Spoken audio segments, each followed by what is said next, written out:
दड़ी town के chairman Shahrukh Anwar Sial तरफ़ां Pakistan association of blind लाड़काणे जे सदर Riaz Hussain Memon, Pakistan association of blind लाड़काणों जे जनरल सेक्रेटरी अख्तियार अली मक्सी जी ख़ुसूसी दावत लाड़काणे में क़ाइम बसारत का महरूम माण्हुनि लाइ जोड़ियल इदारो पाकिस्तान एसोसिएशन ऑफ ब्लाइंड लाड़काणों जो दौरो कयो। दौरे दौरान दड़ी टाउन कमेटी जे चेयरमैन शाहरुख अनवर सियाल इदारे में क़ाइम मुख़्तलिफ़ शोबनि जो दौरो पिणु कयो, जंहिंमें म्यूज़िकल क्लास, कंप्यूटर क्लासिस ऐं ॿिया शोबा घुमी ॾिठा।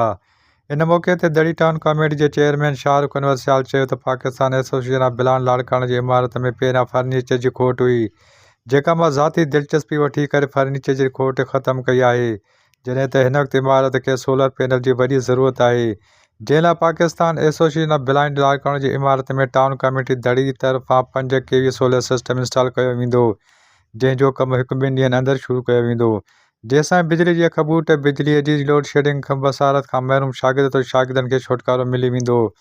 इन मौक़े ते टाउन कमेटी दड़ी जे chairman Shahrukh Anwar Sial, Pakistan association of blind लाड़काणे जे सदर Riaz Hussain Memon, Pakistan association of blind जे जनरल सेक्रेटरी अख्तियार अली मक्सी चयो त बिस्मिल्लाहिर्रहमानिर्रहीम, अस्सलाम वालेकुम। ये असांजा ॿाहिरि ऑल पाकिस्तान ब्लाइंड एसोसिएशन जा दोस्त, ख़ासि करे साईं अख्तियार साहिबु असांजो ऐं साईं रियाज़ हुसैन साहिबु, ॿई महिनती भाइर मुंहिंजा, ॿिन्ही जी ॿिन्ही सां मीटिंग थी। उन्हनि मूंखे हिते चयो अचण जे लाइ, आउं आयुसि। हिन इदारे जे लाइ जेतिरी भाउ वारनि जेतिरी बि मूंखां पुॼी सघियो मां कंदुमि। हीअ असांजे भाइरनि जो इदारो आहे। जेतिरी मदद कुझु टाइम अॻु में फर्नीचर जो मूंखे चयो वियो, उहो मां दिलि सां कयो। हाणे हिननि जो हिते इदारे में अची करे तमामु वॾी सोलर जी तकलीफ़ आहे। हिते नंढा ॿार आहिनि इलाही तादाद में, उन्हनि जो मुख़्तलिफ़ टैलेंट आहे, उन्हनि खे सहूलियतूं ॾियणु असांजो फ़र्ज़ु आहे। उहा मां कोशिशि कयां पियो त जेतिरो थी सघे मूंखां वधि में वधि मां हिन सां ताउन करे उन्हनि खे फैसिलिटी ॾींदुमि ऐं पंहिंजे हिननि भाइरनि सां, हिननि नंढियुनि भेनरुनि सां पंहिंजो ताउन कंदुमि। सभ खां पहिरियां भलीकार चवां थो असांजे लाड़काणे शहर जे दड़ी टाउन जे नौजवान मोहतरम शाहरुख ख़ान सियाल साहिब खे, जेके चेयरमैन आहिनि दड़ी टाउन जा, त उन्हनि अॼु पाकिस्तान एसोसिएशन ऑफ ब्लाइंड जे इदारे जो मुआइनो कयो, दौरो कयो। मुख़्तलिफ़ जेके असांजा क्लासिस आहिनि, जंहिंमें बॉइज़ जो क्लास आहे, उनखां पोइ कंप्यूटर लैब, म्यूज़िक जो क्लास ऐं घर जी क्लास जेको आहे विज़िट कयो। ऐं उनखां अलावा पैब जे ज़रूरतुनि खे साम्हूं रखंदे साईं जन असांखे हिन इमारत में जेको सोलर प्लांट आहे उहो लॻाइण जी जेको आहे यकीन दहानी कराई आहे।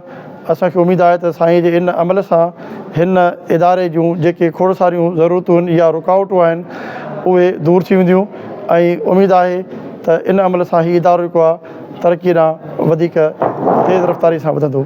अदा शाहरुख ही नौजवान साथी आहिनि असांजा ऐं हिननि ब्लाइंड एसोसिएशन जे लाइ पंहिंजा दरवाज़ा खोले छॾिया आहिनि, दिलनि जा दरवाज़ा बि ऐं उन सां गॾो गॾु पंहिंजे घर जा दरवाज़ा बि। साईं इहा ॻाल्हि कई त जॾहिं बि तव्हांखे को कमु हुजे तव्हां मूं वटि ज़रूरु अचो।